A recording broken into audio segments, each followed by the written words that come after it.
فاتحہ۔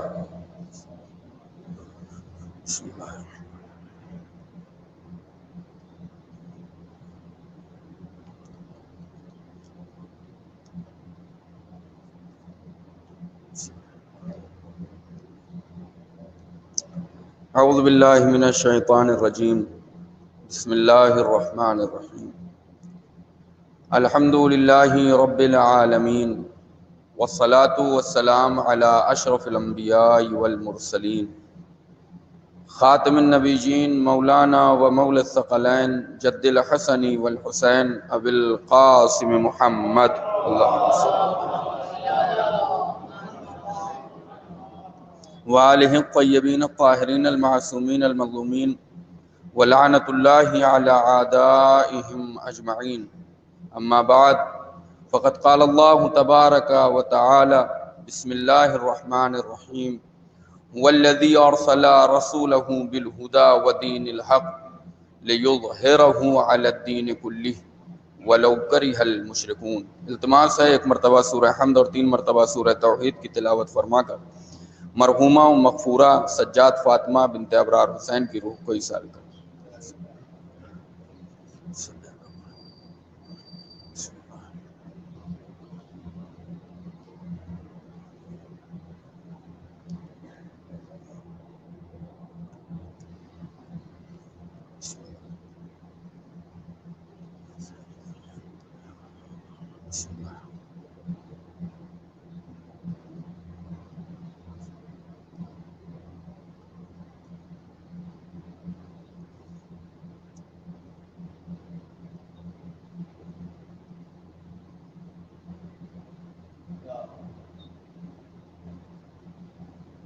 صلوات پڑھنا محمد و آل محمد۔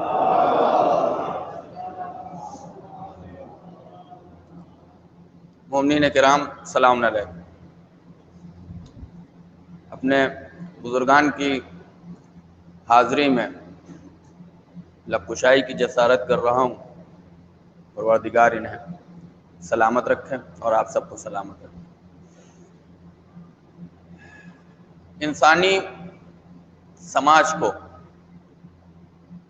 تمام مخلوقات کو دیکھیے، ایک چیز کا خیال یہ رکھیے گا کہ میں مجلس کے جب آخر میں پہنچیں گے تو آپ خود اس بات کی جو ہے وہ گواہی دیں گے کہ میں مجلس تھوڑا سا جو ہے وہ ہٹ کے پڑھتا ہوں، تھوڑی سی الگ پڑھتا ہوں۔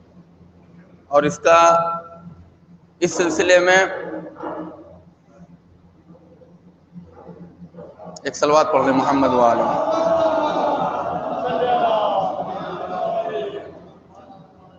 اور اس سلسلے میں مجھے کسی طریقے کا کوئی افسوس اور شرمندگی نہیں۔ آپ پسند کریں گے، نہیں پسند کریں گے، اب تو میں نے پڑھ ہی دی، آج والی تو کوئی روک نہیں سکتا، آگے کا کوئی مسئلہ نہیں ہے۔ تو مجلس تھوڑا سا جو ہے وہ ویسی مجلس نہیں ہوگی جیسے آپ عام طور سے سنتے ہیں۔ جب میں یہ بھی نہیں کہہ رہا ہوں کہ ایسی مجلس صرف میں ہی پڑھتا ہوں، ہیں کچھ لوگ چنندہ افراد جو پڑھتے ہیں، لیکن کبھی کبھی پڑھتے ہیں، زیادہ نہیں پڑھتے۔ تو سن لیجئے، اگر کوئی نئی بات ہو تو دعا کر دیجئے گا کہ میں آگے اور اس سلسلے میں محنت کر سکوں، اور اگر کوئی خامی اور خطا ہو تو اس کے لیے میرے سامنے ہی میری موجودگی میں اس کو جو ہے وہ ٹوک دیجئے گا اور بتا دیجئے گا۔ خیر، پروردگار عالم نے انسانوں کو پیدا کیا اور انسانوں کے درمیان مختلف قسم کے لوگ جو ہے وہ بنائے اس نے۔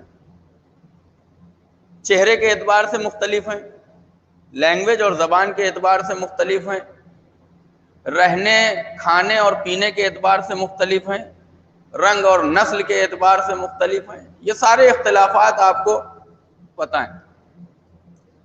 ایک اختلاف جو اور پایا جاتا ہے وہ ہے فکری اختلاف، کہ ہر آدمی کی سوچ جو ہے وہ الگ الگ ہے۔ اب سوچ کے الگ ہونے کے فائدے بھی ہیں اور کچھ نقصان بھی. سوچ کے الگ ہونے کا فائدہ یہ ہے کہ نئی نئی چیزیں جو ہیں وہ اس سماج میں اور اس معاشرے میں اور اس دنیا میں نکل کے آتی ہیں. ٹھیک ہے, اگر ایک آدمی پنکھے پہ ہی رک جاتا اور نیا نہ سوچتا تو کولر آپ تک نہ پہنچتا, اور اگر کولر کی ہی تقلید ہو جاتی اور آگے نہ سوچا جاتا تو اے سی نہ نکلتا, اور جب اے سی نہ نکلتی تو پھر انسان کا لائف اسٹائل سمجھ میں نہ آتا کہ وہ کس لیول اور کس اسٹیٹس کا ہے. غور کریے, یہ تو ہو گئی فکروں کی بات کہ فکر کا نیا ہونا یہ فائدہ مند ہے. نئی نئی فکروں کو لانچ کرنا اور ان کو عمل میں لانا یہ بڑی اچھی بات ہے, لیکن جب مقصد جو ہے وہ نیک ہو. لیکن کبھی کبھی ایک صنف اور ہے جو فکر تو نہیں رکھتی ہے, سوچتی تو ہے, لیکن ذرا سا ہٹ کے نگیٹو. پازیٹیو سوچ نہیں, نگیٹو سوچ ہے. میں مثالیں دے رہا ہوں دو چار, آپ میری بات کی جو ہے وہ سچائی کی گواہی دیں گے. مثال کے طور پہ ہم یہ سوچتے ہیں کہ یہ نئی چیزیں میں نے آپ کو بتائی, یہ خدمت خلق کے لیے ہیں. کچھ چیزیں جو ہیں وہ ہیں تو نہیں, فکر چینج ہے, الگ ہے دوسروں سے ہٹ کے, لیکن لوگوں کی فلاح کے لیے, لوگوں کی کامیابی کے لیے, لوگوں کی ترقی کے لیے نہیں ہے, بلکہ ان کا مقصد جو ہے وہ کچھ اور ہے. مثال کے طور پہ آپ اسی کووڈ-19 کو لے لیجئے. کووڈ-19 کو لے لیجئے. اب آپ اگر یہ سمجھیں کہ کوئی بیماری ہے اور وہ کہیں سے آ گئی ہے اور پھیل رہی ہے اپنے آپ, تو یہ بہت چھوٹی سوچ ہے. اس پہ جو ہے وہ آپ ایگری مت ہوئیے اگر کوئی بتا رہا ہے. نہیں, سوچ ایک دم الگ ٹائپ کی ہے. کووڈ-19 بیماری ہے, یقیناً بیماری ہے, لیکن آئی نہیں ہے, لائی گئی ہے. بنی نہیں ہے, بنائی گئی ہے. پھیلی نہیں ہے, پھیلائی گئی ہے. بل گیٹس کا $7 ارب صرف ویکسینیشن پہ انویسٹ کر دینا یہ کوئی معمولی بات نہیں ہے. ویکسینیشن پہ $7 ارب کا انویسٹمنٹ کر دینا دنیا کی 6 بڑی ویکسین بنانے والی اور تمام بنانے والی کمپنیز پر, یہ معمولی بات نہیں ہے. اور بل گیٹس خود اپنی زبان سے کہہ رہا ہوں, the vaccination is most profitable business. اس کا مطلب یہ ہے کہ مائکروسافٹ اور ونڈوز جو ہے وہ پیچھے ہے, ویکسینیشن آگے ہے. غور کریے, میں نے کہا تھا کچھ الگ سے باتیں جو ہے. تو یہ بھی ایک فکر ہے, نئی ہے, لیکن آئیے اگلے مرحلے پر چلتے ہیں. اگلا مرحلہ یہ ہے کہ ہم سوچتے تو ہیں, فکر تو ہماری الگ الگ ہے, سب کی فکر الگ الگ ہے, ہماری الگ ہے, آپ کی الگ ہے, آپ میں سے بیٹھے ہوئے جتنے افراد ہیں ان میں سے بھی ہر ایک کی فکر الگ الگ ہے. لیکن ہوتا یہ ہے کہ ہمارے اندر, انسانی فطرت کے اندر ایک چیز پائی جاتی ہے. انسانی فطرت کے اندر, یہ ہر انسان کے اندر ہے. وہ کیا؟ وہ یہ سوچتا ہے کہ جو ہم سوچ رہے ہیں وہی سب سوچیں. ایسا ہے یا نہیں ہے؟ جو ہم سوچ رہے ہیں وہی سب سوچیں, جو ہم کر رہے ہیں وہی سب کریں. مثال کے طور پہ ایک انسان ہے جو داڑھی رکھتا ہے تو یہ سوچتا ہے کہ ہر انسان داڑھی رکھے. ایک انسان داڑھی نہیں رکھتا ہے تو وہ سوچتا ہے 2-4 اپنے پارٹی کے مل جائیں تو مولانا کے مقابلے میں تھوڑا مضبوطی ہو جائے گی. یہ تو بڑی پرانی مثالیں ہیں, میں کچھ نئی مثالیں دینا چاہ رہا ہوں. آج کل ایک فیشن چل رہا ہے, بہت ہی تیزی سے ہمارے سماج اور معاشرے میں پھیل رہا ہے, اور بڑی آنے والے دور میں بڑی دقتیں ہونے والی اس چیز کو لے کے. اسلام کے حوالے سے دنیاوی اعتبار سے کوئی پریشانی نہیں ہے. دنیاوی اعتبار سے تو شاید ایسا زمانہ بھی آ جائے کہ آپ کچھ نہ پہنیے تب بھی جو ہے وہ کسی کو شرم اور حیا نہ آئے گی. دور حاضر میں, یہ ہمارے معاشرے کی بات کر رہا ہوں, میں باہر کی بات نہیں کر رہا ہوں. ایک کپڑا چلا ہے جو یہاں تک ہے, یہ فیشن ہے. آدھی ٹانگوں کا کھلا ہونا یہ فیشن ہے. بہانہ سنیے, ارے مولانا آپ سمجھتے نہیں, بڑا آرام ملتا ہے اس میں. اچھا اس میں بھی برانڈ ہے, اس میں بھی نام ہے. ایک نام مجھے یاد ہے, باقی نام تو مجھے نہیں یاد, لیکن نام ہوں گے. اب ایک ہے تو اور بھی ہوں گے. اس میں سے ایک جو ہے وہ کیا کہا جاتا ہے اس کو, بڑا ہی مشہور نام ہے, برمودا ہے یا نہیں ہے. ہم پہن رہے ہیں, بے حیاؤں کی طرح پہن رہے ہیں, سماج میں نکل رہے ہیں, اٹھ بیٹھ رہے ہیں. جناب والے یہ گھر میں کمرے میں پہننے کی چیز ہے, سماج میں نکلنے کی چیز نہیں ہے, لیکن ہم پہن رہے ہیں, بے حیاؤں کی طرح پہن رہے ہیں, اور ہمیں اس پہ کوئی افسوس نہیں ہے.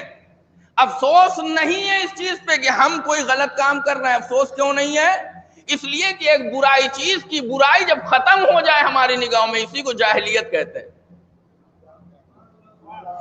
دور قدیم کی جاہلیت اور تھی، اس دور کی جاہلیت اور ہے. اس دور کی جاہلیت کو جاہلیت قدیم کہا جاتا ہے، اس دور کی جاہلیت کو ماڈرن جاہلیت کہا جاتا ہے. اس کا تعلق ماڈرن جاہلیت سے. ٹرین پہ جا رہے ہیں، پتہ چلا پہلے ہم کیسے جاتے سفر پہ، بزرگان میرے یہاں بیٹھے ہوں میری بات کی گواہی دیں گے، بہترین کپڑے ہونے چاہیے سفر پہ. پتہ ہے کہ گندے ہو جائیں گے، میں غلط تو نہیں کہہ رہا، پتہ ہے کہ گندے ہو جائیں گے، سفر پہ ہی جا رہے ہیں، چھینٹ پڑ سکتی ہے، دھول آ سکتی ہے، خراب ہو سکتے ہیں، لیکن اس کے باوجود بھی بہترین کپڑے پہن کے گھر سے نکلتے تھے کیونکہ سفر پہ جا رہے ہیں. دور حاضر پتا ہے کہ کپڑے گندے نہیں ہوں گے، کیوں؟ اس لیے کہ first class A C, second class A C, third class A C میں ٹکٹ ہے، لیکن اس کے باوجود پہن کے کیا جا رہے ہیں؟ Half pant. ہے یا نہیں ایسا؟ اچھا اب مولانا نے پڑھ دیا اور کوئی ایک نکل آیا جو پہن کے سماج میں ٹہلتا ہو. دیکھیے یاد رکھیے گا ایک بات، عورتوں کے بد حجابی یا بے حجابی پہ انگلی اٹھانے سے پہلے مرد اپنے آپ کو دیکھے کہ کہیں وہ بے حجاب تو نہیں ہے. عورتوں کے بارے میں مولانا پڑھ دیتا ہے تو ہم اتنے خوش ہو جاتے ہیں، ارے قسم خدا کی مولانا نے وہ بات پڑھ دی جو دل میں بڑے دنوں سے دبی ہوئی تھی. بہت خوش ہو گئے، عورتوں کے حجاب کے بارے میں پڑھ دیا اور فوراً ذہن میں آ گیا فلاں کی بیوی، فلاں کی بہن، فلاں کی ماں، ان کا خاندان، ان کا گھرانہ، ان کے یہاں یہ ہے، انہی کو پڑھا ہے. ان کو دیکھنے سے پہلے، ان کو ٹارگٹ کرنے سے پہلے ہم یہ دیکھیں کہیں ہم ہاف پینٹ پہن کے تو نہیں ٹہل رہے. پہلے لوور تھا، اب لوور سے ہاف پینٹ ہو گیا ہے. اب اس میں بھی اس کا سائز دھیرے دھیرے جو ہے وہ گھٹتا ہی جا رہا ہے، بڑھ نہیں رہا ہے، وہ دھیرے دھیرے گھٹتا ہی جا رہا ہے. خدا جانے کہ یہ سائز کہاں تک جائے گا. ایک صلوات پڑھ لیں محمد وآلہ.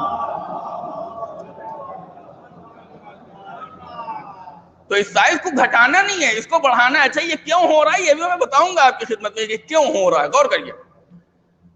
تو کوئی ایک آدمی ایسا ہے جو پہن کے ٹہل رہا ہے سماج میں. دیکھیں گھر میں پہننے میں کوئی خرابی نہیں ہے، انسان سونے کے وقت چاہتا ہی ہے کہ آرام سے آپ گھر میں کچھ نہ پہنیے، کوئی حرج نہیں ہے.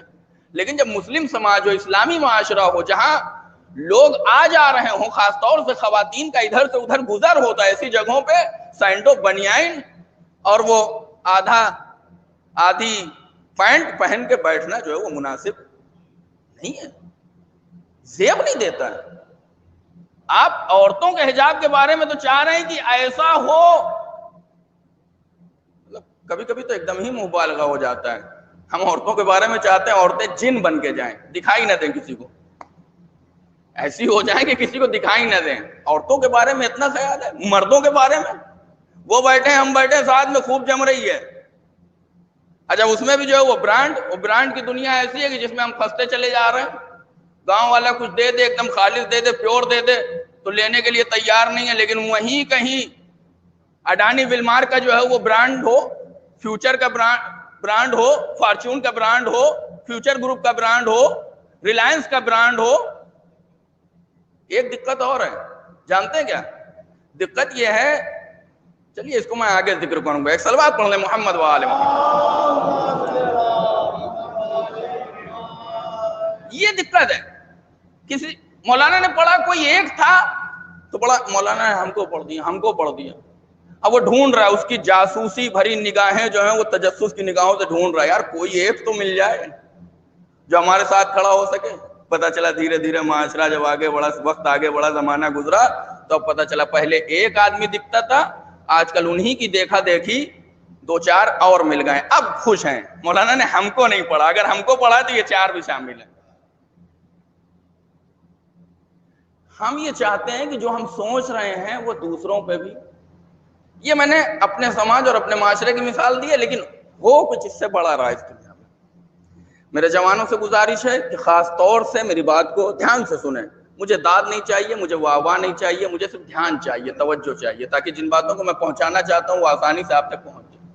یہ وہی چھوٹی سی مثال دی ہے، لیکن ہو کچھ اس سے بڑا رہا ہے. ایک خاص گروہ ہے، ایک گروپ ہے، کچھ لوگ ہیں جو یہ چاہتے ہیں کہ ساری دنیا پہ ہماری فکر حاوی ہو جائے. جیسا ہم چاہیں اس دنیا میں ویسا ہو. اب میں لفظ رکھ رہا ہوں، اگر میری بات صحیح ہو تو اس کی تائید کریے گا. ایک گروہ ہے، کچھ افراد ہیں، ایک خاص طبقہ ہے جو یہ چاہتا ہے کہ جیسا ہم سوچتے ہیں ویسا یہ سوچیں. یا میں لفظوں کو اور ڈیپلی لے اور گاڑھا کر دوں، جیسا ہم سوچوانا چاہتے ہیں ویسا یہ سوچیں، جیسا ہم پہنانا چاہتے ہیں ویسا یہ پہنیں، جیسا ہم کھلانا چاہتے ہیں ویسا یہ کھائیں، جو ہم دکھانا چاہتے ہیں وہ یہ دیکھیں. یعنی اس ساری دنیا پہ ایک فکر کی حکومت ہو اور وہ فکر ہماری فکر ہو. اسی کو آج کی لینگویج میں کہا جاتا ہے new world order. New world order. اس کی چنگاریاں پہلے یورپ اور مغربی ممالک میں تھی، ویسٹرن کلچر میں تھی، لیکن ابھی پچھلے سال اس کی چنگاریاں آپ نے دیکھی کہ یہ ہمارے یہاں بھی آ گئی ہیں. اور وہ بیان آپ نے سنا ہوگا ماننی کا، جو انہوں نے سنسد بھون کے اندر پارلیمنٹ میں دیا. وہاں وہ نیو ورلڈ آرڈر کی بات. یہ نیو ورلڈ آرڈر ہے کیا؟ اس کے پیچھے کون لوگ ہیں؟ کیسے یہ کام کر رہا ہے؟ کس طریقے سے یہ آگے بڑھ رہا ہے؟ اس کے پروجیکٹس کیا ہیں؟ اس کے افراد کیا ہیں؟ اس کا طریقہ کار کیا ہے؟ ظاہر سی بات ہے کہ ساری چیزیں ایک مجلس میں بیان نہیں ہو سکتی ہیں. بس وہ تھوڑی سی باتیں جو میں آپ کی خدمت میں بیان کر سکتا ہوں وہ بیان کر کے آپ سے خدا حافظ. نیو ورلڈ آرڈر یعنی ایک ایسی فکر جو ساری دنیا پہ ہو، یعنی ایک ایسی حکومت جس کی حکومت کسی ایک محدود دائرے میں نہ ہو، کسی ایک ملک پہ، کسی ایک خطے پہ نہ ہو، کسی ایک سرزمین پہ نہ ہو، بلکہ ساری دنیا پہ اس کی فکر ہو. کیا یہ ممکن ہے؟ ممکن ہے کہ ایک حکومت ہو جس کی ایک حاکم ہو، ایک فکر ہو جو ساری دنیا پہ حکومت کرے؟ ممکن ہے، اور دھیرے دھیرے اس پہ کام کیا جا رہا ہے اور ہم اس کا شکار ہو رہے ہیں. کیسے؟ طریقہ کار کیا ہے؟ کا طریقہ کار یہ ہے کہ پہلے حکومت کے ذریعے یہ کام کیا جائے. اب آپ دیکھیے، آپ لائن سے دیکھ لیجیے. یو ایس پچھلے جو الیکشن ہوئے ہیں سن 2014 اور 15 کے آس پاس، اس میں آپ غور کریے. یو ایس میں، فرانس میں، کینیڈا میں، سعودی عربیہ میں، اس کے بعد آپ آ جائیے ہندوستان میں. ایسا ان لوگوں کو جانچنے اور ان کی جانچ اور پڑتال کرنے کے بعد آپ کو احساس ہوگا کہ یہ سارے افراد ایک ہی فکر کا شکار ہیں. اور وہ پچھلے سال، اس سال کے شروع میں یا پچھلے سال جو وہ زبان سے ظاہر بھی ہو گئی کہ ہم کس فکر کے، ایک ہی فکر. لیکن صرف حکومت کے ذریعے سے یہ کام نہیں کیا جا سکتا کہ اس پوری دنیا پہ ایک آدمی کی حکومت ہو جائے، کچھ افراد کی حکومت ہو جائے. یہ ممکن نہیں ہے، یہ پاسبل نہیں ہے. لہٰذا آپ کیا کیا جائے؟ آپ کے کلچر کو چینج کیا جائے، آپ کی ثقافت کو آپ سے چھینا جائے گا، آپ کی تہذیب کو آپ سے چھینا جائے گا، آپ کے طریقہ زندگی کو آپ سے جدا کر لیا جائے گا. ہو رہا ہے یا نہیں ہو رہا؟ ہو رہا ہے. یہ ہوگا کیسے؟ یہ پاسبل کیسے کہ ہم سے ہماری تہذیب چھین لی جائے، ہم سے ہماری ثقافت چھین لی جائے، ہم سے ہمارا کلچر چھین لیا جائے؟ یہ ممکن ہے. جی ہاں ممکن ہے. کیسے؟ میڈیا کے ذریعے.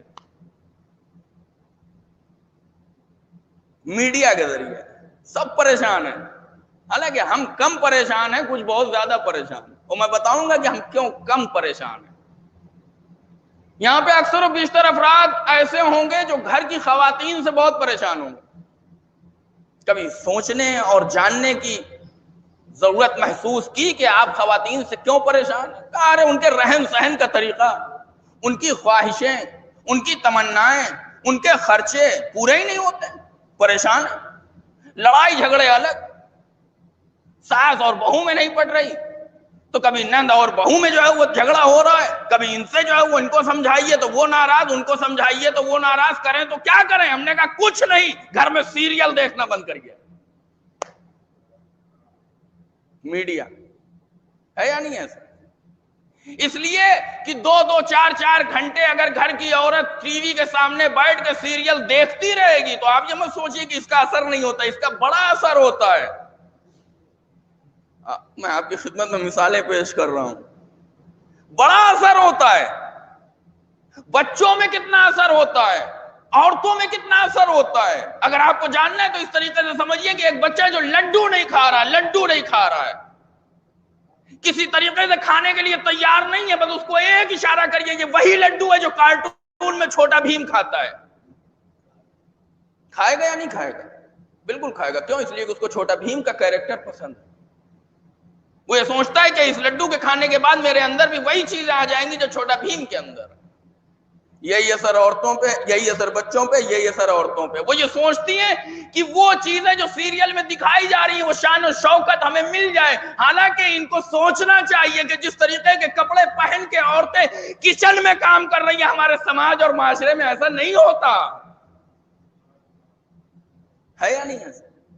کس طریقے کی جیولری اور کپڑے پہنے جاتے ہیں کچن میں کام کرنے کے لیے. ہم یہ سوچ رہے ہیں کہ وہی چیز ہماری زندگی میں یہ پاسبل ہے. نہیں ہے. بک جائیں گے آپ, تب بھی نہیں کر پائیں گے, نہیں ہو پائے گا. غور کریں. یہ میڈیا کا کام. میں آپ کو بتاؤں کہ میڈیا ہے کس کے ہاتھ میں. میڈیا کو چلا کون رہا ہے, میڈیا کو دیکھ کون رہا ہے, میڈیا کی پاور کس کے پاس ہے. برٹین میں, آسٹریلیا میں پیدا ہونے والے اور پریزنٹ ٹائم میں یونائٹڈ اسٹیٹ میں زندگی گزارنے والے روپرٹ مرڈوک, یہ ایک بڑا نام ہے میڈیا میں. ان کے چینلز کے نام آپ نے سنے ہوں گے, ان کے نیوز پیپرز کے نام آپ نے سنے ہوں گے, ان کے کمپنیز کے نام آپ نے سنے ہوں گے, لیکن ان کا نام نہیں سنا ہوگا. دا سن برٹین سے نکلنے والا, فاکس ہالی ووڈ کی فلمیں بنانے والا, Fox news, the news corporation, دنیا کا سب سے بڑی نیوز ایجنسی ان کے ہاتھ میں ہیں. کیا؟ یہودی. دنیا کا سب سے بڑا میڈیا ہولڈر جس کے ہاتھ میں پورا میڈیا ہے. اسٹار چینل جو آپ دیکھتے ہیں, اسٹار ٹی وی اور اسٹار میوزک اور نہ جانے کتنے اسٹار کے چینل, یہ ان کے ہاتھ. ابھی تو 2-3 دن 4 دن پہلے کی بات ہے, یہ دیکھ کے مجھے بڑا تعجب ہوا, بڑی حیرت ہوئی کہ مجھے نیوز میں پتا چلا کہ ٹاٹا اسکائی اسٹاک مارکیٹ میں لسٹ ہونے کے لیے اپنا آئی پی او لانے والی ہے. آئی پی او لانے کے لیے, آئی پی او لانے کا فائدہ کیا ہوگا؟ آئی پی او لانے کا فائدہ یہ ہوگا کہ ٹاٹا اسکائی میں 51% ہولڈنگ ٹاٹا سنس کی ہے اور 49% ہولڈنگ اسی روپرٹ مرڈوک یعنی ڈزنی گروپ کی ہے. تو اس 49% کو بیچ دیا جائے گا تاکہ ٹاٹا اینڈ سنس اس پہ جو ہے وہ پورا کا پورا جو ہے مالک ہو جائے. یعنی آپ کے ہندوستان میں بھی وہ شخص بیٹھا. ایک اور تعجب خیز بات بتاؤں آپ کو, حیرت ہوگی. ریلائنس کمپنی کا تعلق کس سیکٹر سے, کس چیز کے لیے مشہور ہے؟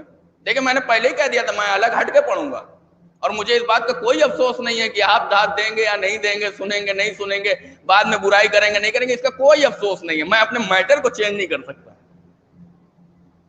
ریلائنس کس چیز کے لیے مشہور ہے؟ جواب دیجئے. ریلائنس کس چیز کے لیے مشہور ہے؟ زور سے بولیے تھوڑا. ریلائنس کس چیز کے لیے مشہور ہے؟ آپ ہی بول دیجئے. ریلائنس ٹیلی کام کے لیے بعد میں مشہور ہوئی ہے. Reliance oil and chemical sector میں پہلے یہ یونائٹڈ عرب ایمریٹس میں مٹیاں بھیج کے تیل کے ٹینکر منگا رہے تھے. تعجب ہے یا کمال کی بات, یعنی مٹی بیچ کے کیا خرید رہے تھے. یہاں سے مٹی بھر کے جاتی تھی یونائٹڈ عرب ایمریٹس میں, یو اے ای میں, اور وہاں سے کیا آتا تھا؟ تیل آتا. یہ آئل اینڈ کیمیکل سیکٹر کی کمپنی ہے. یہ بعد میں کہاں ہے؟ ٹیلی کام میں. ٹیلی کام سے نکلنے کے, ٹیلی کام میں جب پہنچے تو 2 حصے ہو گئے. Reliance Mukesh Ambani, Reliance Anil Ambani. Mukesh Ambani success, کامیاب ہو گئے. انل امبانی ان کی کمپنی بینکرپٹ ہو گئی, ڈوب گئے. تعجب ہوگا, ایک آئل اینڈ سیکٹر سے تعلق رکھنے والی کمپنی کا مالک کیا خرید رہا ہے پتہ ہے آپ کو؟ میڈیا خرید رہا ہے. کیا خرید رہا ہے؟ میڈیا خرید رہا ہے. T V 18, network 18, T V today, Hathway cable, اور ہماری ہر دل عزیز ڈش ٹی وی. جس کے کنیکشن تقریباً ہر گھر میں موجود ہے، وہ کس کے ہاتھ میں ہے؟ ریلائنس، مکیش امبانی کے ہاتھ۔ کیوں خرید رہا ہے؟ صرف اس لیے، اور اب تو انہوں نے پورا فیوچر گروپ بھی خرید لیا ہے، جو برانڈ کے لیے بڑا ہی مشہور برانڈ تھا۔ پورا فیوچر گروپ کی ڈیل ابھی حالانکہ فائنل نہیں ہوئی اور اس پہ کورٹ نے جو ہے وہ روک لگا رکھی ہے، کیونکہ بیچ میں امازون کود پڑا تھا۔ خیر، وہ خریدنے کے لیے تیار ہے، ساری ڈیل ہو چکی تقریباً 24.5 کروڑ کی۔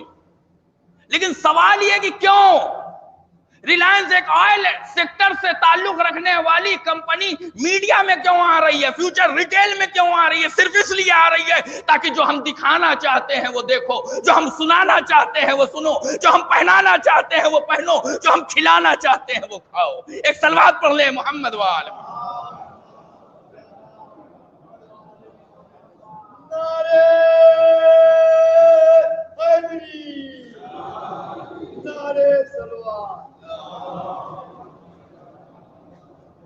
اب T V 18، news 18، news nation, یہ سارے چینل پہ آ کے اگر اسلام کے خلاف بولا جا رہا ہے تو تعجب مت کریے۔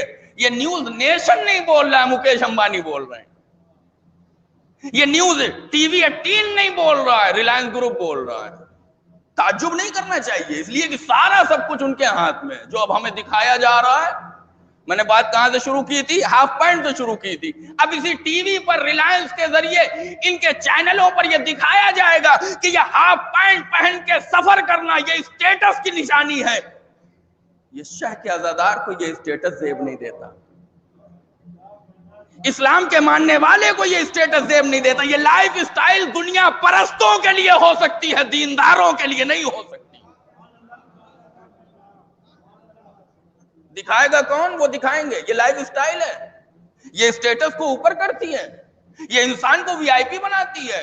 ہم پہلے پورے کپڑے پہن کے سفر کرتے تھے، اب ایک بنیان اور ایک چڈھا پہن کے، ہاف پینٹ پہن کے، برمودا پہن کے، نام بھی ہے اس کا، برمودا پہن کے سفر کرتے۔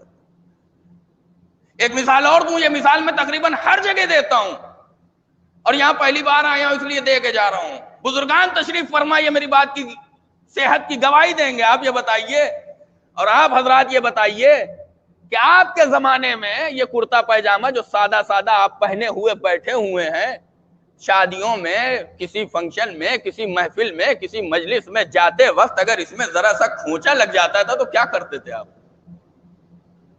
اگر گھر واپس جانا پاسبل ہے تو بدلتے تھے یا نہیں؟ اور اگر واپس جانا ممکن نہیں ہے تو کیا کرتے تھے؟ کسی طریقے سے یہ دامن سے چھپ جائے، یہ پھٹا ہوا دکھائی نہ دے۔ کیوں؟ اس لیے کہ پھٹا ہوا کپڑا دکھائی دینا یہ ہماری شان کو کم کرے گا، ہماری عزت کو کم کرے گا، ہماری رتبے کو کم کرے گا۔ دور حاضر کی ماڈرن جاہلیت وہ جاہلیت ہے جہاں پھٹے ہوئے کپڑے پہننا عیب نہیں بلکہ فخر سمجھا جاتا ہے۔ چاند رات، عید کی چاند رات میں اگر پھٹی ہوئی جینس کسی کو نہیں ملتی ہے، ایک صلوات پڑھ لیں محمد وآل محمد۔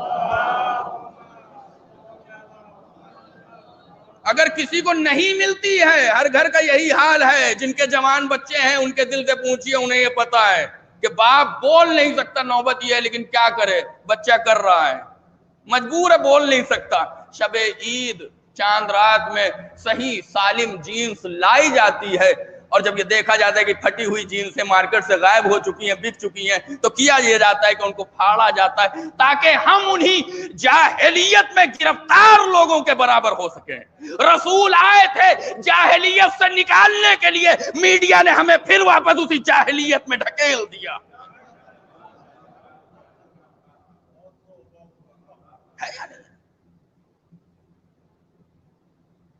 تین کتابیں لکھی گئیں، 1992، 1996، 2014۔ میں بات کس چیز کی کر رہا ہوں؟ New world order. ایک فکر ہے، کچھ افراد ہیں، ایک گروہ ہے جو یہ چاہتا ہے کہ ساری دنیا پر ایک فکر ہو، ایک حکومت ہو، جو ہم چاہتے ہیں۔ اب وہ حکومت کون سی حکومت ہو وہ میں بیان کر رہا ہوں۔ یہ طریقہ یہ اختیار کیے گا، میڈیا اپنے ہاتھ میں، بینکنگ کس کے ہاتھ میں؟ آپ کیا سمجھ رہے ہیں؟ کوٹک مہندرا کے مہندرا کے پاس، بجاج فائنانس کے بجاج فیملی کے پاس؟ نہ، یہ بڑی چھوٹی چیز ہے. اوپر جائیے, جے پی مورگن تک پہنچیے, روتشیلڈ برادرز تک پہنچیے, اٹلی کی رہنے والی میڈیچی فیملی تک پہنچیے. یہ سارے کی ورڈ ہیں جو میں دے رہا ہوں. میرے جوان اگر انہیں محرم کے بعد وقت ملے, محرم میں مت سرچ کریے, محرم میں بڑا بزی شیڈیول ہے, صرف عزاداری کریے. محرم کے بعد اگر پڑھنے کا من کرے تو ان کی ورڈ کو گوگل میں جا کے سرچ کریے. نیو ورلڈ آرڈر کیا ہے, روتشیلڈ برادرز فیملی کون سی ہے, میڈیچی فیملی کون سی. میڈیچی کے لیے میں بتا دوں, میڈیچی کے لیے ایک سیریز بھی ہے, آپ دیکھنا چاہیں تو اس کو دیکھ سکتے ہیں. کس طریقے سے اٹلی کے ایک چھوٹے سے پریوار نے بینکنگ کی بنیاد رکھی, کس طریقے سے بینک ہمارے سامنے آئے, کس طریقے سے بینک بنے. اور آج امریکہ کا فیڈرل ریزرو بینک ویسے ہی ہے جیسے ہندوستان میں بھارتی ریزرو بینک ہے. کس کے ہاتھ میں؟ یہاں کا بھارتی ریزرو بینک کس کے ہاتھ میں؟ اب تو آپ بول ہی سکتے ہیں, کس کے ہاتھ میں؟ گورنمنٹ کے ہاتھ میں. پتا کریے, فیڈرل ریزرو بینک امریکہ کا کس کے ہاتھ میں؟ بینکنگ ان کے ہاتھ میں, میڈیا ان کے ہاتھ میں. آئیے اگلے, oil and chemical sector, refineries, crude oil ان کے ہاتھ. گولڈ, سونے کے سارے کاروبار, بڑے بڑے سونے کی ساری مائن, ہیرے کے سارے کاروبار کون؟ یہودی. ہندوستان میں کون؟ جین. ہم کہاں ہیں؟ ہم کہاں ہیں؟ ہمارے یہاں کا ماحول یہ ہو چکا ہے کہ اگر ہمارا باپ جو ہے وہ ٹیچر تھا تو اس کی ساری کوشش یہ ہے کہ 8-10 لاکھ جائے لیکن بچہ ٹیچر ہی ہونا چاہیے. سرکاری اسکول میں ہی ہو جائے, پراتھمک ودیالے میں ہی ہو جائے, لیکن ہونا ٹیچر چاہیے. نہیں, ہونا یہ چاہیے تھا کہ اگر باپ نے ٹیچر بن کے نوکری سے استعفیٰ دیا ہے اور نوکری چھوڑا ہے تو اب ہونا یہ چاہیے تھا کہ بیٹے کو کم سے کم ایک اسکول کا پرنسپل بنایا جائے. وہ نعرہ ہے نا, سوچ بدلیے دیش بدلے گا. تھوڑا آگے کی سوچیے, آپ بھی بدلیں گے, سماج بھی بدلے گا, معاشرہ بھی بدلے گا, قوم کی ترقی. ہمارے یہاں کا حال یہ کہ ہم زمینیں چھوڑ چھوڑ کے, بیچ بیچ کے, گاؤں چھوڑ کے شہر جا رہے ہیں. ساری زمینیں جو ہیں وہ حوالے کر دی کس کے؟ چھوٹے موٹے لوگوں کے, جن کو ہم سمجھتے تھے بڑے چھوٹے لوگ ہیں. امریکہ کا سب سے بڑا کسان کون ہے پتہ ہے؟ امریکہ میں سب سے زیادہ کسانی جن میں کی جاتی ہے, یعنی کھیتی کی زمینیں کس کے پاس ہے آپ کو پتا ہے؟ ہم نے کیوں چھوڑ دیا؟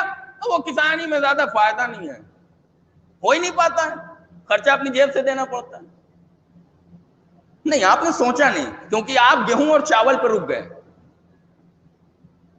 ہے یا نہیں؟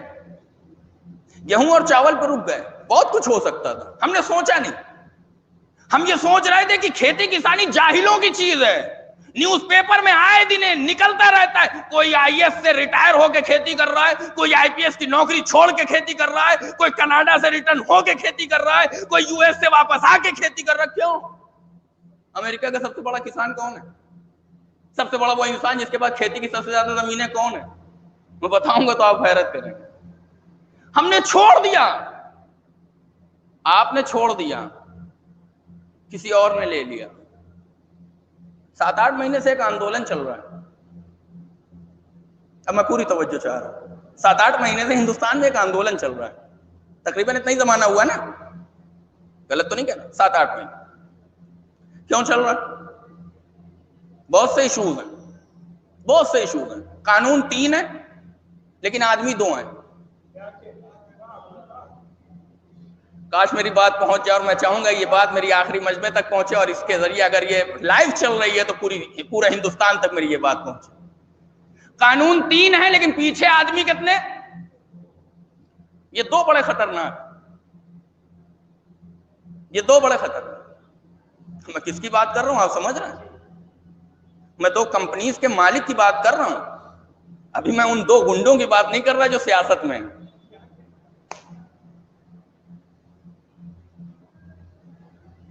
کیوں کسان کیوں ڈر رہا ہے؟ کیوں آندولن کر رہا ہے؟ کیونکہ اسے ڈر ہے کہ ساری زمینیں کس کے پاس چلی جائیں گی.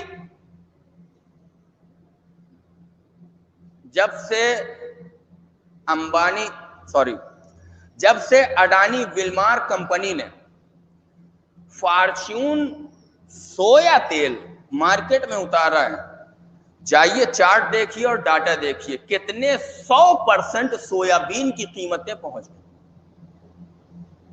چارٹ آپ دیکھیں گے تو میں سمجھتا ہوں تقریباً 300% ایک سال میں، یعنی جنہوں نے سویابین میں، یعنی جنہوں نے جو ہے وہ کموڈیٹی، جنہوں نے سویابین میں انویسٹ کیا ہوگا، ان کے پیسے ایک سال کے اندر 4 سے 5 گنا ہو گئے ہوں گے. دو لوگوں کی نگاہیں، 3 قانون ہے. کسان آندولن کر رہا ہے کہ اس بل کو واپس لیا جائے. کیوں لیا جائے؟ اس لیے کہ اگر اس بل کو واپس نہیں لیا گیا تو زمینیں ہوں گی تو ہمارے نام پہ، کھیتی کوئی اور کرے.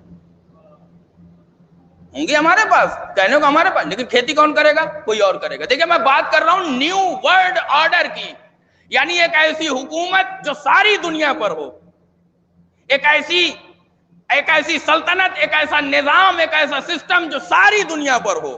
میں بات کر رہا ہوں اس کی، غور کریے میری بات ادھر سے ادھر نہ جائے. قانون 3 ہے، آدمی 2 ہیں. ہو یہ رہا ہے کہ کہیں ایسا نہ ہو کہ اس قانون کی آڑ میں زمینیں ہماری ہوں دے کسی اور کو دی جائے.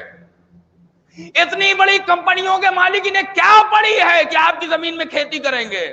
کہانی پڑی ہے کیونکہ یہ فیوچر دیکھ رہے ہیں.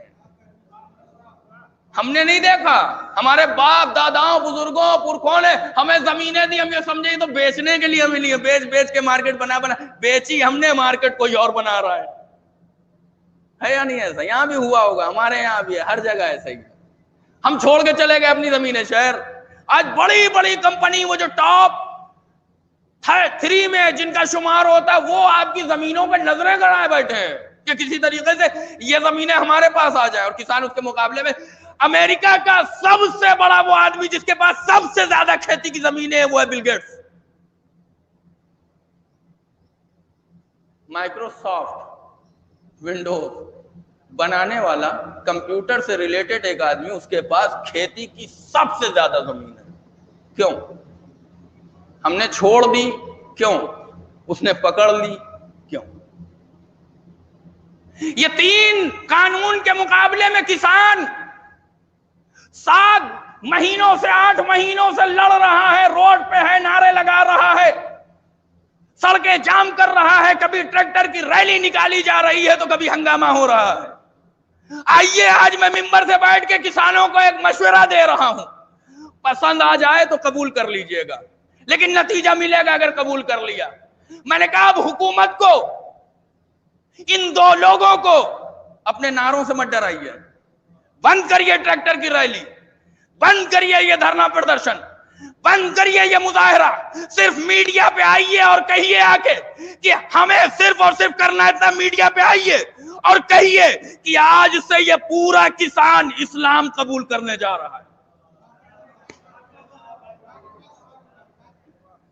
ممبر سے بیٹھ کے کہہ رہا ہوں اگر آپ نے اس مشورے پہ عمل کر لیا تو یقین جانیے 3 قانون بھی واپس ہو جائیں گے اور آپ کو اپنی زمینیں بھی مل جائیں گی، اپنی کھیتی مل جائے گی، آپ کی مانگیں بھی پوری ہو جائیں گی. کیوں؟ اس لیے کہ ان 2 گنڈوں کو کسان سے زیادہ اسلام سے ڈر لگتا ہے. ایک صلوات پڑھ لیں محمد وآل محمد.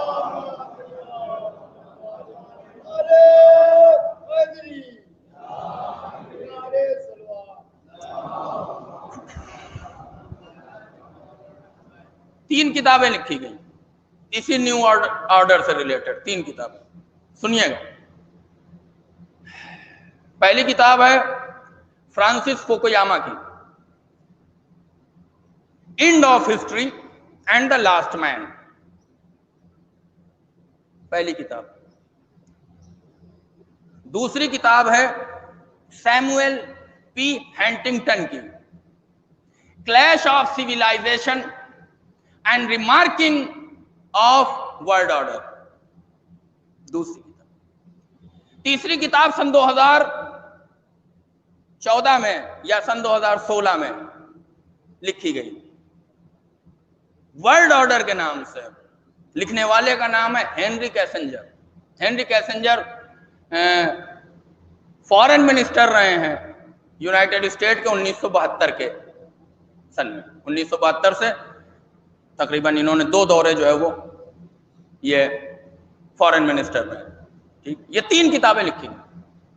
پہلی کتاب فرانسس فوکویاما کی، دوسری کتاب سیموئل پی ہنٹنگٹن کی، تیسری کتاب ہنری کیسنجر کی.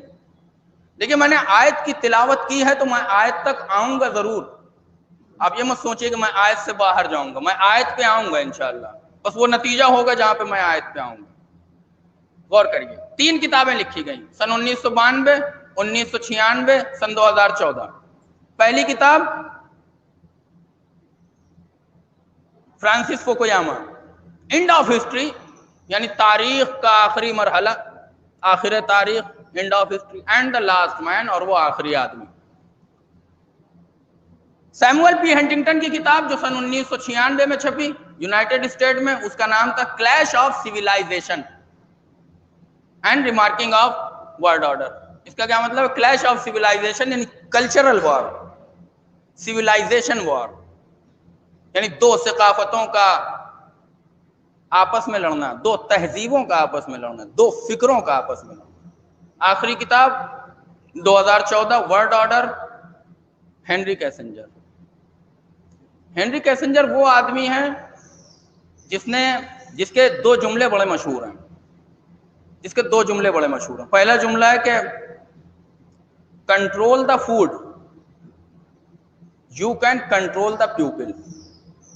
آپ اناج اور کھانے کو اپنے کنٹرول میں کر لیجئے، لوگ اپنے آپ کے کنٹرول میں آ جائیں گے. دور حاضر میں وہی ہو رہا ہے. ان 3 کالے قانونوں کی آڑ میں کنٹرول دا فوڈ ہو رہا ہے. اور وہ یاد رہے، امریکہ کا سب سے بڑا کسان بل گیٹس، وہ یاد رہے، وہ بھی جو ہے وہی ہے. دوسرا ان کا بڑا ہی مشہور جملہ تھا control the oil, you can control the nation. آپ آئل، کروڈ آئل، اس کو آپ کنٹرول کر لیجئے، آپ نیشنز یعنی ملکوں کو، کنٹریز کو آپ اپنے کنٹرول میں رکھ سکتے. یہ ہنری کیسنجر ہے، یہودی ہے، یہ یاد رہے. میڈیا بھی یہودی، بینک بھی یہودی، اور یہ پوری حکومت جو آپ دیکھ رہے ہیں امریکہ کی، اور یہ ان میں اکثر جو ہیں وہ کیا ہیں؟ یہودی. پہلی کتاب Francis Fukuyama, end of history and the last man. ان کا نظریہ یہ ہے کہ جو تاریخ، لوگ آپس میں چاہے جتنا لڑ لیں، بھیڑ لیں، جھگڑ لیں، قتل و غارت گری ہو جائے، جنگ ہو جائے، وار ہو جائے، آخر میں جو حکومت ہونی ہے وہ ہے لبرل ڈیموکریسی کی. یعنی انسان کو جھکنا پڑے گا، یعنی وہ لاسٹ مین، جس کو لاسٹ مین کے بجائے یعنی لاسٹ فکر جو دنیا پر حکومت کرے گی وہ کیا ہے؟ Liberal democracy. میرا خیال ہے یہ لفظ آپ کے لیے جو ہے وہ نیا نہیں ہوگا. لبرل ڈیموکریسی یعنی ایسی سیاست جس میں سب کچھ آزاد ہے، جس میں سب کچھ آزاد ہے. کوشش کی جا رہی ہے دنیا کو لبرل بنانے کی. لوگوں سے ان کا لباس چھین لیا گیا، لوگوں سے ان کا کھانا چھین لیا گیا، لوگوں سے ان کا سونا چھین لیا گیا، لوگوں سے ان کا پہناوا چھین لیا گیا، لوگوں سے ان کی لینگویج چھین لی گئی. انڈیا کی فرسٹ لینگویج کیا ہے؟ کچھ تو بول دیجئے، نعرے تو میں ویسے ہی نہیں لگوا رہا آپ سے. انڈیا کی فرسٹ لینگویج کیا ہے؟ بولیے، زور سے بولیے. کچھ کہہ رہے ہیں انگلش، کچھ کہہ رہے ہیں ہندی. انڈیا کی فرسٹ لینگویج جو سب سے زیادہ استعمال ہوتی وہ ہے انگلش. ہندوستان میں سب سے زیادہ استعمال ہونے والی لینگویج کا نام ہے انگلش. انگریز اس ہندوستان سے چلے گئے لیکن اپنی انگریزی، صرف انگریزی چھوڑ کے نہیں گئے، وہ اپنا کلچر چھوڑ کے گئے، وہ اپنی ثقافت چھوڑ کے گئے، وہ اپنی تہذیب چھوڑ کے گئے، وہ اپنے افراد چھوڑ کے گئے. یعنی ہندوستان نے سن 1947 میں وہ جسموں کی غلامی سے تو آزاد ہو گیا لیکن فکری اعتبار سے ابھی بھی ان کا غلام ہے یا نہیں ہے؟ ہمارا لباس دیکھ لیجئے، ہمارا کھانا دیکھ لیجئے. دور حاضر میں آپ کسی سے کہہ دیجئے آئیے چلتے ہیں، کہاں؟ راج محل کہہ دیجئے، مغل دربار کہہ دیجئے، کوئی بھی نام لے لیجئے، ایکس وائی زیڈ، کیا کہے گا پلٹ کے؟ یہ سب بھی کوئی جانے والی ہے، سب پرانی باتیں ہو گئی، آؤ چلو پیزا ہٹ چلتے ہیں، ڈومینوز چلتے ہیں، میک ڈونلڈ چلتے ہیں، ہے یا نہیں ایسا؟ اچھا اسی کی دیکھا دیکھی میں جب انہوں نے دیکھا انگلش کلچر زیادہ چل رہا ہے تو ہم نے اپنی دکانوں کے نام، اپنے برانڈ کے نام بھی انگریزی میں کر دیے۔ پیٹر انگلینڈ کس کا برانڈ ہے؟ شرٹ بڑی مشہور ہے اس کی۔ مونٹی کارلو کس کا برانڈ ہے؟ آپ کیا سمجھ رہے ہیں یہ انگلش برانڈ ہے، فورن برانڈ ہے؟ نہیں، یہ برلا گروپ کے برانڈ ہے۔ نام انگریزی میں رکھے جا رہے ہیں، کیوں؟ اس لیے کہ جسم تو انگریزوں سے آزاد ہو گئے، ذہن میں ابھی بھی انگریزیت چھپی ہوئی ہے، انگلش کی طرف ہم بھاگ رہے ہیں۔ یہی حال تعلیم کا ہے، یہی حال تعلیم کا ہے۔ کسی سے کہہ دیجئے آئیے شکشا نکیتن میں آپ کا نام لکھوا دیں، حسینی انٹر کالج میں، علوی انٹر کالج میں، زہرا انٹر کالج میں، اس طریقے کے نام اب لوگ ڈر کے نہیں رکھتے ہیں کہ بچے آئیں گے نہیں، لوگ ڈر کے نہیں رکھتے ہیں۔ دو اسکول اگل بگل کھلے ہوں، ایک حسینی انٹر کالج ہو اور ایک کسی پادری کے نام پہ ہو جو مرحوم ہو گیا، کہاں جائے گا؟ آپ اپنے بچے کا ایڈمیشن کہاں کروائیں گے؟ Saint Xavier, Saint Peterson, Saint Johnson, نہ جانے کون کون سے سینٹ ہیں۔ اس سینٹ کے چکر میں ہمارے معاشرے سے عطر ختم ہو گیا۔ صلوات پڑھ لے محمد و آل محمد۔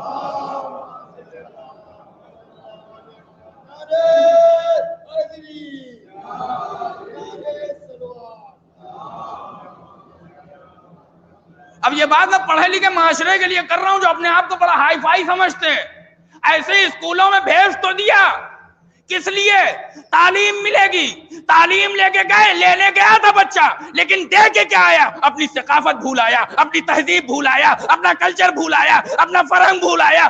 یہاں تک کہ ماجرا تو دور حاضر میں یہ ہے کہ بچہ انگلش میڈیم اسکول میں جاتا ٹھیک ٹھاک ہے، لڑکا بن کے واپس آتا ہے تو پتہ نہیں چلتا لڑکا ہے یا لڑکی ہے۔ غلط تو نہیں کہہ رہا میں؟ غلط تو نہیں کہہ رہا؟ کوئی ایسی بات تو نہیں ہے جو میں غلط کہہ رہا ہوں؟ ہے یا نہیں ایسا؟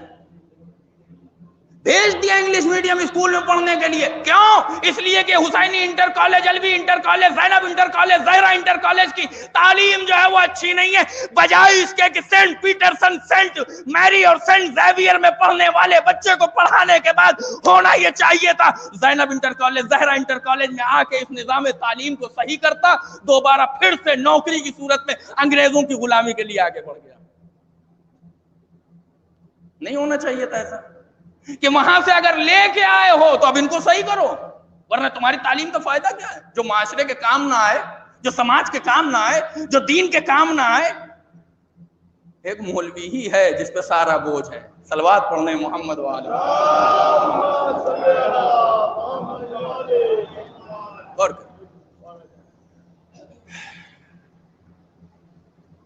دوسری کتاب Samuel P Huntington, clash of civilisation, دو کلچر، انہوں نے 8 کلچر اس میں گنائے ہیں، 8 ثقافتیں گنائی ہیں۔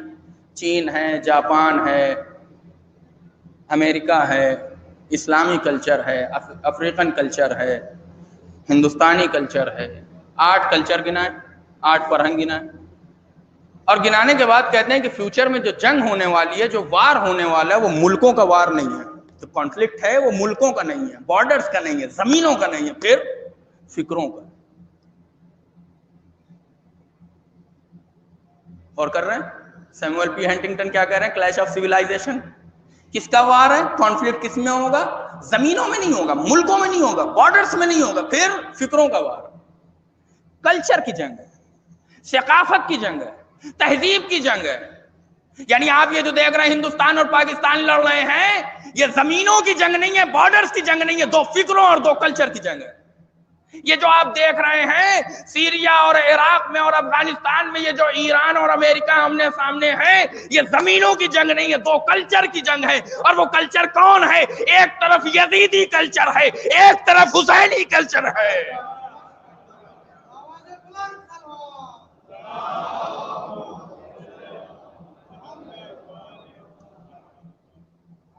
Samuel P Huntington clash of civilisation کتاب لکھنے کے بعد جو نتیجہ دیتے ہیں، پہلی کتاب کا نتیجہ کیا تھا؟ لبرل ڈیموکریسی، سب کو لبرل بنا دیا جائے. یہ ہونا ہی ہے، وہ لبرل بنایا جا رہا ہے. آج ہمارے سماج میں ایک بیماری بڑی تیزی سے پھیل رہی ہے، کیونکہ بڑی آسان ہے. کیا؟ سود کھانا. بہت آسان ہے، پیسہ دیجئے وہ لیتے رہیے، کچھ کرنا نہیں، گھر میں بیٹھے ایسی میں بیٹھیے آرام سے. یہ بیماری اگر لگ رہی ہے تو یہ اسی کی دین ہے. لبرل ڈیموکریسی، سب کچھ آزاد ہے، نہ کوئی چیز حلال ہے، نہ کوئی چیز حرام ہے، نہ کوئی واجب ہے، نہ مستحب ہے، نہ مکروہ ہے، کچھ ہے ہی نہیں. ایوری تھنگ از مباح، سب کچھ مباح ہے. لبرل ڈیموکریسی کس کا نظریہ تھا؟ فرانسس فوکویاما. یہاں کیا کہہ رہے ہیں؟ ان کلچر میں آپس میں جب جنگ ہوگی، جو مجھے لگ رہا ہے اس میں سب سے بڑی طاقت جو ابھر کے آئے گی وہ ہے لبرل کلچر، یعنی وہی آزادی، وہی ویسٹرن کلچر، وہ ابھر کے آئے گا. یعنی ان کی نظر میں بھی ساری دنیا پہ اگر حکومت کا کسی کو حق ہے تو اسی لبرل ڈیموکریسی کی شکل میں یونائٹڈ اسٹیٹ. میرے کچھ رشتہ دار بھی بیٹھے ہوئے جو پہلی بار مجھے سن رہے ہیں، اور مجھے اندر سے بڑی گھبراہٹ ہو رہی ہے کہ بعد میں وہ کیا کہیں گے مجھ سے. خیر، 2 کتابیں ہوں. تیسری کتاب سن 2014، Henry Kissinger, world order. World order میں انہوں نے لکھا ہے کہ دیکھیں جو دور حاضر چل رہا ہے وہ جنگ اور اس کا چل رہا ہے، ماحول بڑا خراب ہے، اور ان میں آپس میں بہت سی طاقتیں ہیں جو ایک دوسرے سے ٹکرائیں گی، اور اس ٹکراؤ کے بعد جو طاقت ابھر کے آئے گی، یعنی انہوں نے مشورہ یہ دیا ہے کہ جس طاقت کو اس پوری دنیا پہ حکومت کا اختیار حاصل ہے وہ وہی ہے ویسٹرن کلچر، یونائٹڈ اسٹیٹ، امریکہ. اسی کو حق. یعنی کل ملا کے تینوں کتابوں کا نچوڑ یہ ہوا کہ اس دنیا پر نیو ورلڈ آرڈر کی شکل میں اگر کسی کو حکومت کرنے کا اختیار ہے تو وہ ہے western culture, United state, liberal democracy. یعنی سب کا منبع اور مخزن جو ہے وہ ایک ہی چیز ہے، سب کا نشانہ جو ہے وہ ایک ہی بات کی طرف ہے کہ یو ایس کے علاوہ، یونائٹڈ اسٹیٹ کے علاوہ کسی اور کو اس دنیا پر حکومت کرنے کا حق حاصل نہیں ہے. لیکن قرآن کہہ رہا ہے هو الذی ارسل رسولہ بالہدی ودین الحق. ہم وہ ہیں، وہ خدا وہ ہے کہ جس نے بھیجا اپنے رسول کو ہدایت کے ساتھ اور دین حق کے ساتھ. کیوں بھیجا؟ لیظہرہ علی الدین کلہ، تاکہ ساری دنیا کے ادیان پر جو غلبہ ہو وہ اسلام کا ہو. یعنی ایک خواب دنیا دیکھ رہی ہے نیو ورلڈ آرڈر کا، ایک خواب خدا نے دیکھا ہے نیو ورلڈ آرڈر کا. یہ کہہ رہے ہیں لبرل ڈیموکریسی کی شکل میں ساری دنیا پر حکومت امریکہ کی ہونی چاہیے. خدا کہہ رہا ہے کہ اسلام کے علاوہ کسی کو یہ اختیار نہیں ہے کہ وہ ساری دنیا کے اوپر حکومت کرے. ساری دنیا پہ کیا اسلام کی حکومت ہو سکتی ہے؟ کیا یہ پاسبل ہے کہ ہر رنگ اور نسل، ہر فرقہ اور ہر مکتب فکر کے لوگ یہاں آ کے جمع ہو جائیں؟ کیا یہ ممکن ہے؟ ہم نے کہا ہاں ممکن ہے. کیا مثال پیش کریے؟ ہم نے کہا محرم آ گیا ہے، فرش اعضا بچھی ہوئی ہے، ہندو بھی آ رہا ہے، عیسائی بھی آ رہا ہے، مسلمان بھی آ رہا ہے. صلوات پڑھ لیں محمد وآل محمد.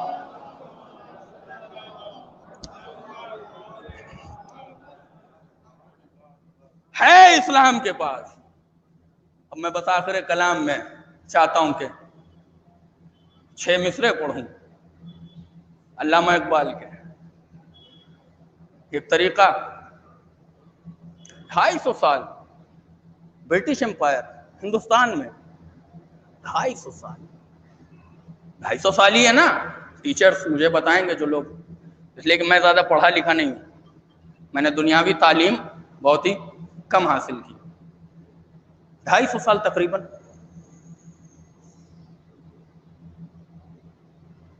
250 سال کیسے پاسبل ہوا کہ برٹین ہندوستان کے اتنے بڑے خطے پہ؟ بہت سی چیزیں ہیں، میں سب کی طرف نہیں جانا چاہ رہا ہوں، بس ایک بات کی طرف اشارہ کر رہا ہوں. برٹین نے ایک کام یہ کیا کہ یہاں کے لوگوں کو اٹھا کے کہاں لے گیا؟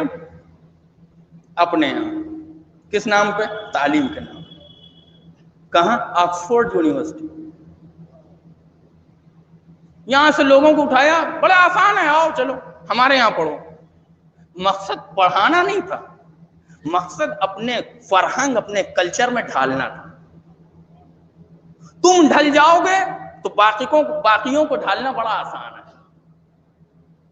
بڑے بڑے لوگوں کو، بڑے بڑے نام ہیں آکسفورڈ یونیورسٹی میں پڑھنے والوں کے، ان کو ڈھالا، وہاں لے گئے، وہاں کا کلچر دکھایا، وہاں کی ثقافت دکھائی، وہاں کی تہذیب دکھائی، یہ ہماری تہذیب۔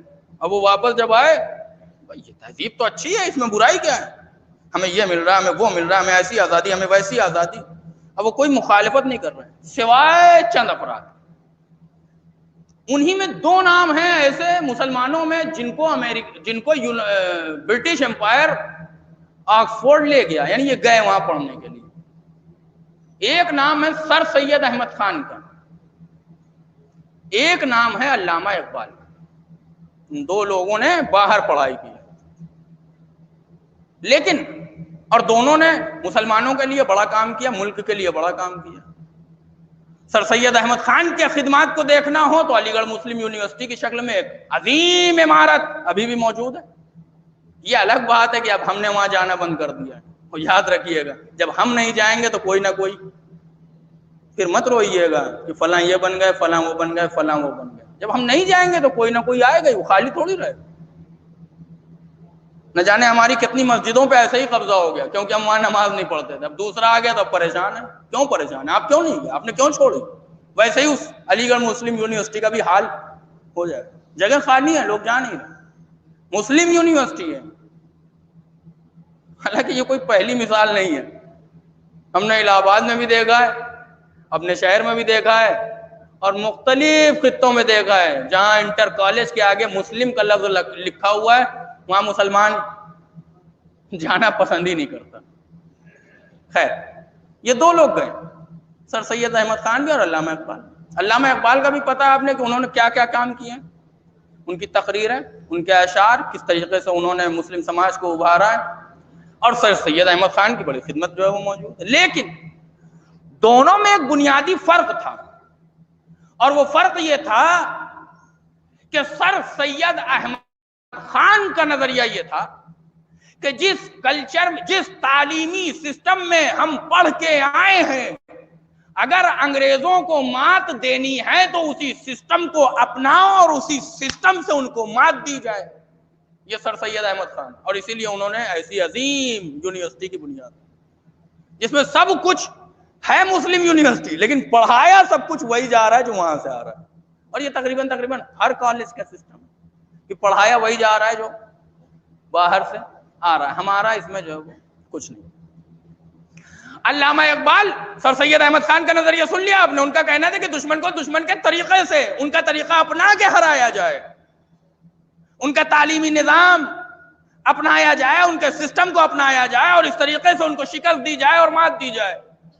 علامہ اقبال کا یہ کہنا تھا کہ ہمیں دشمن کے سسٹم کو اپنانے کی ضرورت نہیں ہے۔ کیوں؟ اس لیے کہ جب ہمارے پاس نظام اسلامی موجود ہے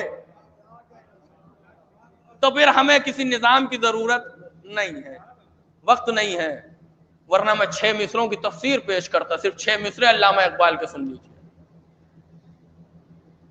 ورنہ میں تفصیل پیش کرتا ان مصروں کی۔ پانی بھی مسخر ہے، ہوا بھی ہے مسخر، پانی بھی مسخر ہے، ہوا بھی ہے مسخر، کیا ہو جو نگاہ فلک پیر بدل جائے، کیا ہو جو نگاہ فلک پیر بدل جائے، دیکھا ہے ملوکیت افرنگ نے جو خواب۔ یہ ملوکیت افرنگ یعنی ان فرنگیوں نے جو ملوکیت کا خواب دیکھا ہے، وہ کیا ہے ملوکیت؟ وہی جو میں اتنی دیر سے آپ کی خدمت میں بیان کر رہا تھا، آپ کے ذہنوں پہ بوجھ ڈال رہا تھا، نیو ورلڈ آرڈر، ساری دنیا پہ ایک حکومت۔ دیکھا ہے ملوکیت افرنگ نے جو خواب، ممکن ہے کہ اس خواب کی تعبیر بدل جائے، تہران ہو گر عالم مشرق کا جنیوا، تہران ہو گر عالم مشرق کا جنیوا، ممکن ہے کرۂ ارض کی تقدیر بدل جائے۔ صلوات بر محمد و آل محمد۔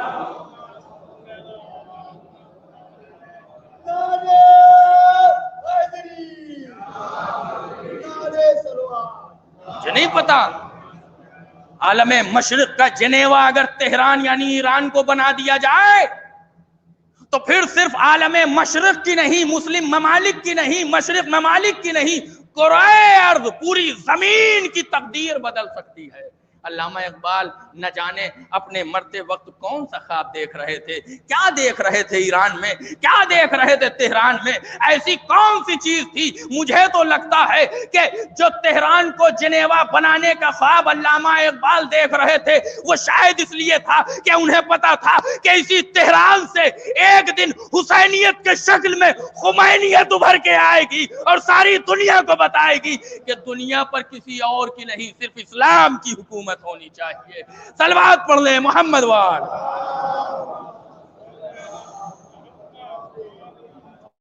بس عزیزوں، میں نے اپنی گفتگو کو ختم کیا۔ اسلام وہ ہے کہ جس کی حکومت ساری دنیا پر ہونی چاہیے، جس کا وعدہ خدا نے، جو خواب مسلمانوں کو خدا نے دکھایا، لِیُظْہِرَہُ عَلَى الدِّینِ۔ وقت آئے گا، ابھی آیا نہیں۔ کب آئے گا؟ جب حسین کا آخری وارث ہے، ساری دنیا عدل و انصاف سے بھر جائے گی، علم اپنی معراج پر ہو، عقلیں اپنی عروج پر ہو۔ اس وقت دنیا کی ٹیکنالوجی امام غائب اور امام آخر کے غلاموں کے سامنے چھوٹی نظر آئے، کیونکہ عقلیں اپنی معراج پر، علم اپنی بھرپور ترقی پر۔ انتظار کر رہے ہیں اس زمانے، آنسوؤں کے ساتھ انتظار، وہ انتظار کر رہے ہیں ہمارا کہ ہم آمادہ ہو جائیں، ہم انتظار کر رہے ہیں ان کا کہ وہ آ جائے۔ عزیزوں، وہ آ گیا، وہ تو نہ آئے، لیکن وہ دن آ گئے جس کا ہم پورے سال انتظار کرتے ہیں۔ بڑی عجیب قوم ہے، بڑی دیوانی قوم ہے۔ ساری دنیا نئے سال کا انتظار اس لیے کرتی ہے کہ خوشی منانی ہے، یہ دیوانے انتظار کرتے ہیں اس لیے کہ آنسو بہائیں۔ آ رہی ہیں شہزادیاں، آ رہے ہیں حسین، آ رہے ہیں شہدائے کربلا، آپ کے وطن میں آ رہے ہیں، آپ کے گھروں میں آ رہے ہیں، آپ کی امام بارگاہوں میں آ رہے ہیں۔ آنسوؤں کے ذریعے ان کا استقبال کریے۔ شہزادی آئیے، حسین آئیے، حسین کی لخت جگر آئیے، حسین کی بہن آئیے، شہدائے کربلا آئیے۔ ہمارا گھر اس قابل تو نہ تھا کہ آپ آتے، لیکن آپ آ گئے ہیں تو ہم آپ کا استقبال کرتے ہیں۔ کیسے استقبال کرتے ہیں؟ ان آنسوؤں کے ذریعے۔ آئی کیوں ہیں آپ کے گھر؟ آئی ہیں تاکہ ذکر کربلا سن سکے، تاکہ مصیبت کربلا سن سکے، تاکہ وہ ظلم و ستم کی داستان سن سکے جو حسین کے اوپر اور حسین کے گھر والوں کے اوپر کربلا میں کیے گئے ہیں۔ لہذا عزیزوں، محرم میں آنسوؤں کی کمی نہ ہونے دیجیے گا، گریہ کی کمی نہ ہونے دیجیے گا، اشک و زاری کی کمی نہ ہونے دیجیے گا، اس لیے کہ یہی وہ چیزیں ہیں جن کا رومال سیدہ انتظار کر رہا ہے کہ میرے عزادار کب روئیں اور ہم ان آنسوؤں کے تحفے کو لے کے جنت تک جائیں۔ ہاں عزیزوں، یہ آنسو ایک خواب ہے جس کو علماء نے نقل کیا ہے۔ وہ نقل کرتے ہیں کہ ایک عالم دین نے خواب میں دیکھا، کیا دیکھا کہ کچھ حسین ہے جنت میں لیٹے ہوئے ہیں اور ان کے جسم پر وہی 1900 ہے زخم تنے چاک چاک پر، زینب نکل حسین تڑپتا ہے خاک پر۔ شہزادی آنسوؤں کا نذرانہ جو آپ پیش کرتے ہیں اس کو لے کے جنت میں پہنچی، ان آنسوؤں کا مرہم بنایا گیا اور ان مرہم کو حسین کے زخموں پہ لگایا گیا۔ جب زخموں پہ لگایا گیا تو جسم کے سارے زخم بھر گئے، لیکن ایک زخم تھا سینے پہ جو بھر نہیں رہا تھا۔ چاہنے والے نے پوچھا یہ سارے زخم ہمارے آنسوؤں کے مرہم سے تو بھر گئے، یہ سینے پہ ایسا کون سا زخم ہے جو ہمارے آنسوؤں کے ذریعے بھی بھر نہیں پا رہا؟ کہا اس کو نہ پوچھو، یہ علی اکبر کا زخم ہے، یہ کڑی الجوان کا زخم ہے جو حسین کے سینے پہ اب تک موجود ہے۔ وَسَيَعْلَمُ الَّذِينَ ظَلَمُوا أَيَّ مُنقَلَبٍ يَنقَلِبُونَ اِنَّا لِلَّهِ وَإِنَّا إِلَيْهِ رَاجِعُونَ رضا بقضائه تسلیم۔ پروردگار اہل بیت علیہ السلام کے صدقے میں ہمارے اس مختصر سے ذکر کو قبول فرما۔ پروردگار ایام عزا آ گئے ہیں، ہمیں زیادہ سے زیادہ حسین پر گریہ گزاری کرنے کی توفیق دے۔ ہمیں حسین کا سچا عزادار بننے کی توفیق عنایت، ہماری نیتوں میں خلوص پیدا، ہمارے عمل میں اخلاص پیدا۔ پروردگارہ ہماری عبادتوں کو قبول فرما۔ پروردگارہ اس ماہ محرم کو ایام اعزا کو عزت داری سید الشہداء کو تمام زمینی اور آسمانی بلاؤں سے محفوظ۔